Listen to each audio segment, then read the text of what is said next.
Hi, my name is Yadichinma Ukoha-Kalu, and I'm a multimedia artist, and this is how I make my daily 2K.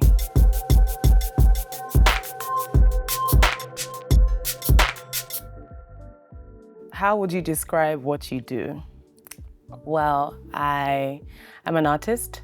Multimedia basically means many different materials. So I work across different mediums, from painting to sculpture to videography, anything that really catches my fancy. And I make art from all of those things. So play is the driving force behind my work.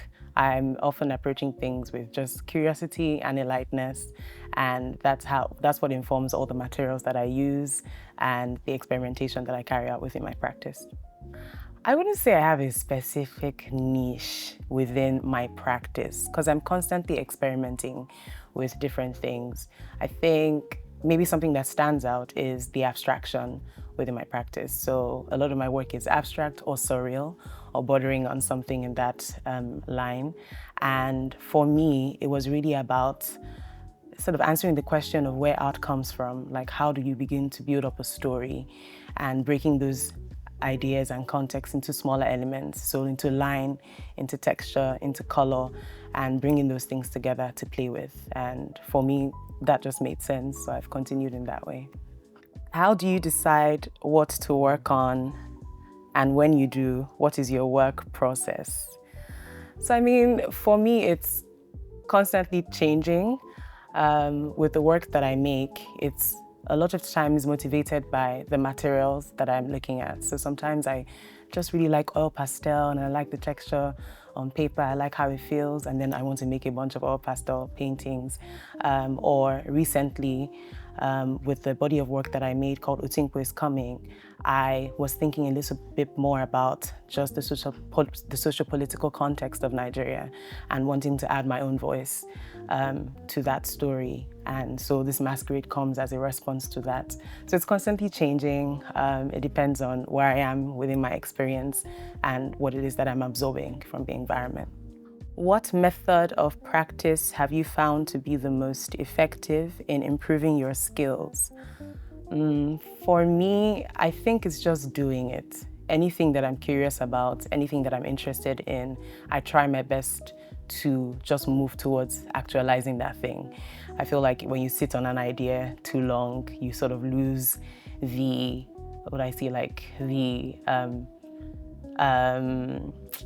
action initiative, to actually see it through.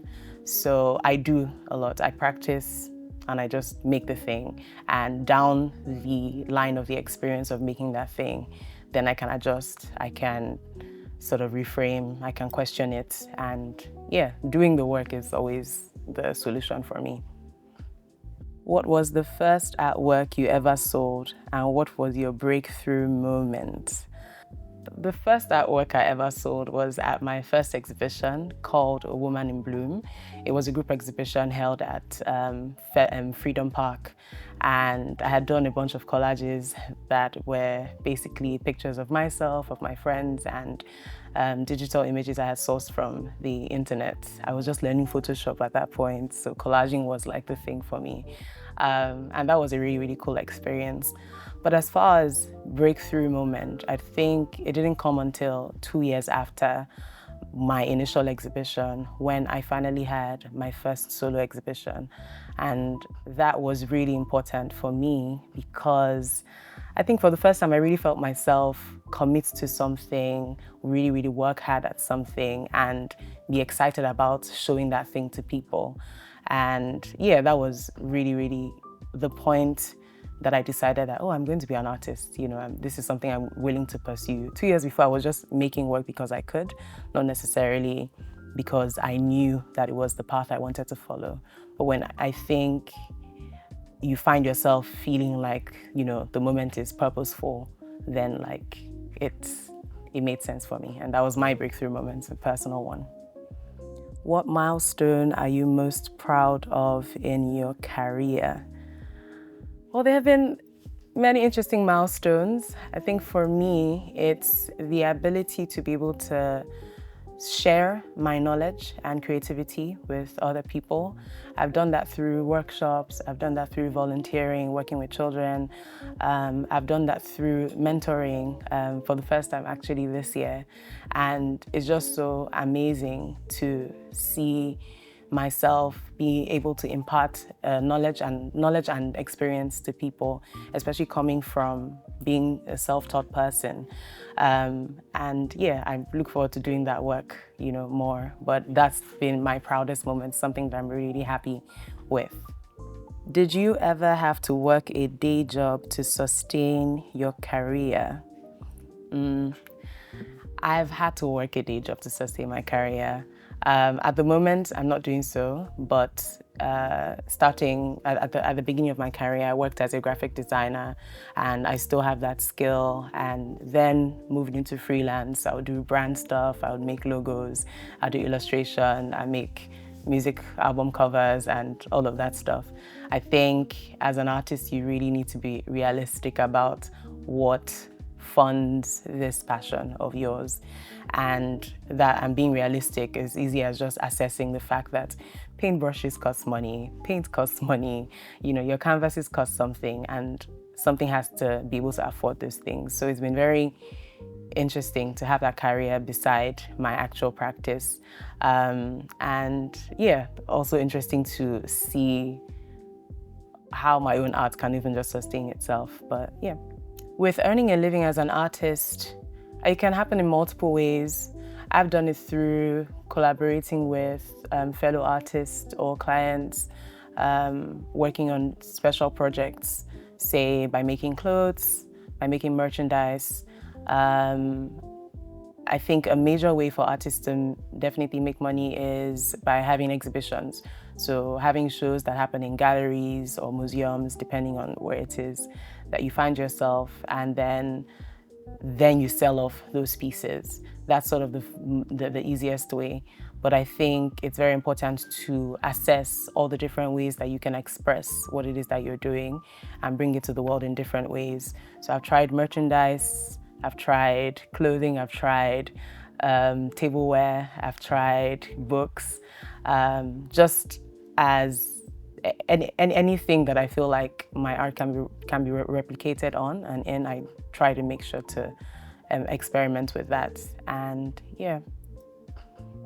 Do you recommend that emerging artists get day jobs in the art industry?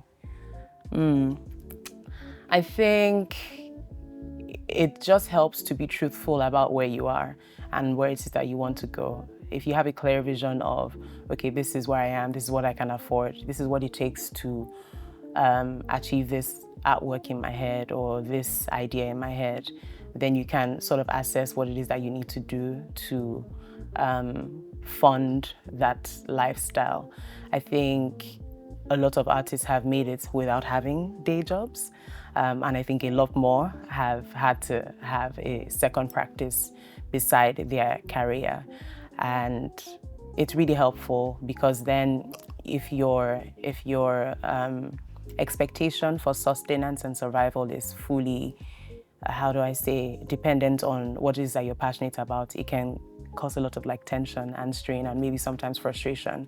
Because art, especially in the context that we're in Nigeria, is not necessarily something that is mainstream. It's something that is collected by few and, people who have the capital to afford such. So having a second job or, a different kind of career that's separate does help to maintain the flow of what it is that you're doing, but also keep you sane and grounded.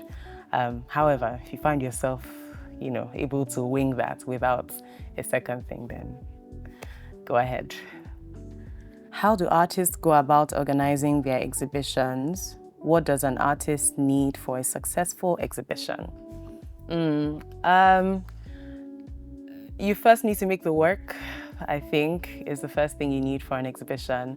And then you need to find a space. I'm going to say space specifically because it doesn't necessarily have to be a gallery space. I think there are lots of event spaces, there's even your house. The people are very, very creative with how they show art or how artists showcase these days. And it helps to, depending on what it is that you're trying to share, you assess what kind of space it needs to be in. Traditionally, you'd approach a gallery, you make a proposal, you send that to galleries, to curators, to galleries, and then they make a decision, you pick a time and date, and then you show the work. That's a very traditional route to go through. But if you're an independent artist who is like me, a lot of the times you have to figure out, say, getting some kind of sponsorship or finding a space within your network that's available to you and then showing your work there. But there's definitely a lot of, even if you're working within the sort of like more traditional space and out of it, you still have to be able to talk to people and ask for things, and yeah, hopefully they're granted and you can make that successful. And with regards to showing work, I think you just have to have an innate feeling that you really, really want people to see what it is that you've done. I don't think there's any, how do I say, prerequisites on the work, on how it should look or how finished it should look. That is a one for all kind of prescription.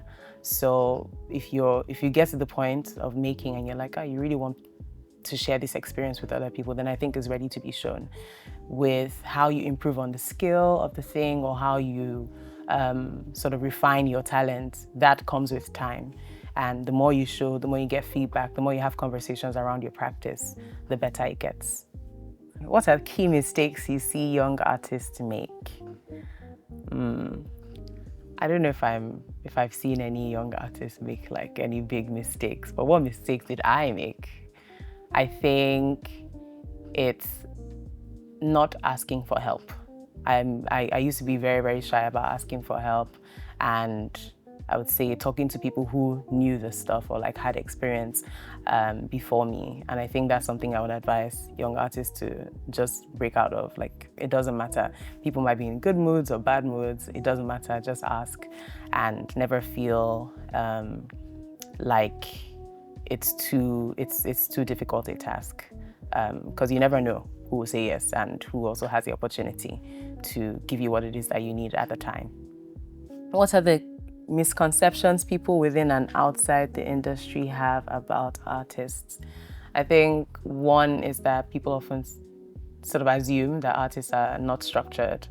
And yeah, that's not true.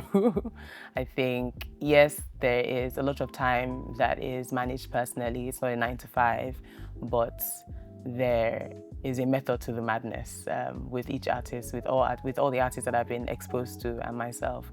There is a way you have to go about things, and there is a consistency that needs to be applied to making, to networking, to showing the work it is that you do. I would say like that all artists are broke. That's also not true. There's definitely that like struggling artist trope. And, you know, I think when I look at other people like within their careers, I think, yeah, they're also struggling too. Like it's a level playing field, I think, across board. And there are different ways to make money through your art that people have figured out. I think Nigerian artists especially are extremely tenacious, and they found ways to move outside of gallery systems to run their own businesses. You have artists making clothing, you have artists making prints and selling that by themselves, you have artists organizing their own exhibitions and things. So in terms of actually making some kind of income, there are many different avenues, and it's definitely happening, and they're not broke. Are there other means to make money in the arts industry without being an artist? What would you say is the most profitable? Owning a gallery and being a curator. They take about a certain percentage of sales from arts, and obviously that just puts you in a position to have access to artists, have access to the income, have access to clientele that's also buying the work. Yeah, if you own a gallery or you're a curator, you can make some money off art without doing the art. That's all. Okay, that's all, folks. My name is Yadichinma Ukoha-Kalu, and this was how I make my daily 2K. See ya.